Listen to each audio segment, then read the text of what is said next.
Halo semua, selamat datang di channel YouTube gua, Retalk Gaming ID. Di video kali ini, gua bakal bahas soal keputusan yang cukup mengejutkan dari dunia esports Indonesia. Bukan soal siapa juara MPL atau siapa yang lolos playoff, tapi soal siapa yang bakal bawa nama Indonesia di SEA Games dan ISF 2025 nanti. Dan ya, tim yang dipilih adalah tim Liquid Indonesia.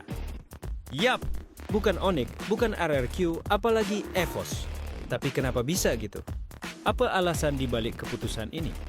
Dan gimana peluang mereka di panggung internasional nanti? Stay tune di video ini karena gue bakal kupas tuntas buat kalian.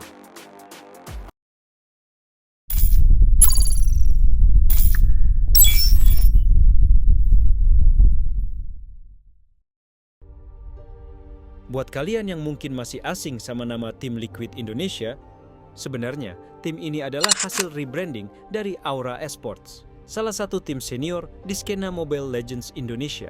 Jadi, sekitar akhir tahun 2024 kemarin, organisasi esports global asal Eropa, yaitu tim Liquid, resmi mengakuisisi Aura Esports dan mengganti namanya jadi tim Liquid Indonesia. Ini jadi gebrakan gede banget, karena jarang banget organisasi luar negeri mau invest langsung ke scene MPL Indonesia. Tim Liquid sendiri adalah organisasi esports yang udah punya segudang prestasi di berbagai game, kayak Valorant, CSGO, Dota 2, League of Legends, dan masih banyak lagi. Dengan masuknya mereka ke Indonesia lewat divisi Mobile Legends, pastinya ada ekspektasi besar di pundak mereka.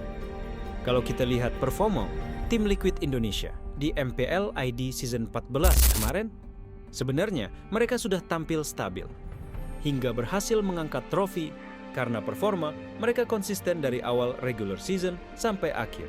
Mereka berhasil menembus babak playoff dengan performa yang cukup solid. Beberapa kali, mereka juga sukses ngalahin tim-tim besar kayak Bigetron Alpha, RRQ, dan bahkan pernah bikin repot Onyx Esports. Dari segi statistik, tim Liquid Indonesia punya average kill participation rate tertinggi di antara tim-tim papan tengah dan catatan gold per menit yang stabil. Hal ini nunjukin kalau gameplay mereka disiplin, map control bagus, dan komunikasi antar pemain jalan banget. Tapi, pertanyaan besarnya adalah, kenapa bukan Onyx atau RRQ? Kan mereka lebih sering juara.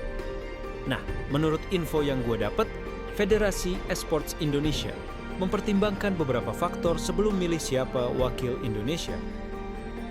Yang pertama, mereka mencari tim dengan chemistry yang udah matang dan roster tetap. Karena kalau asal ambil pemain bintang dari tim lain dan digabungin, itu malah rawan konflik dan susah adaptasi. Terus kedua, dari segi kesiapan mental dan pengalaman bertanding di turnamen skala internasional, tim Liquid Indonesia dinilai paling siap, apalagi kemarin tim Liquid ID berhasil menempati runner-up di M6 World Championship, yaitu turnamen dengan kasta paling tinggi saat ini.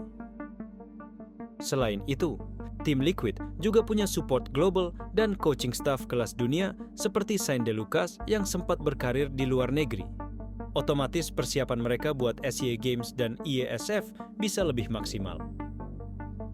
Dan yang ketiga, tim Liquid Indonesia juga aktif berkomunikasi dengan federasi, siap ikut program latihan nasional, dan punya komitmen tinggi buat ngasih yang terbaik. Kalau ngomongin peluang, sebenarnya Indonesia selalu jadi salah satu negara yang ditakuti di Mobile Legends SEA Games. Sejak Mobile Legends jadi cabang resmi di SEA Games, Indonesia udah pernah bawa pulang medali emas dan perak. Seperti pada SEA Games tahun 2023 kemarin, Indonesia berhasil membawa pulang medali emas di MLBB Female. Tahun ini, dengan tim Liquid Indonesia yang rosternya solid dan ditunjang fasilitas global dari tim Liquid Pusat, peluang Indonesia cukup terbuka. Memang lawan terberatnya masih sama dengan tahun-tahun kemarin, seperti SRG dan Onyx PH. Tapi kalau dari segi skill individu, microplay, sama draft pick, tim Liquid Indonesia nggak kalah jauh. Ditambah lagi, mereka juga udah rutin sparring sama tim-tim luar. Dan kabarnya, mereka juga bakal training camp ke Eropa sebelum turnamen. Jadi persiapan mereka benar-benar matang. Jadi guys, Itulah alasan kenapa tim Liquid Indonesia dipilih buat mewakili Indonesia di SEA Games dan ISF 2025 nanti. Keputusan ini memang cukup mengejutkan, tapi kalau dilihat dari segala aspek mulai dari chemistry, performa stabil, sampai dukungan internasional, kayaknya emang mereka layak dapat kesempatan ini.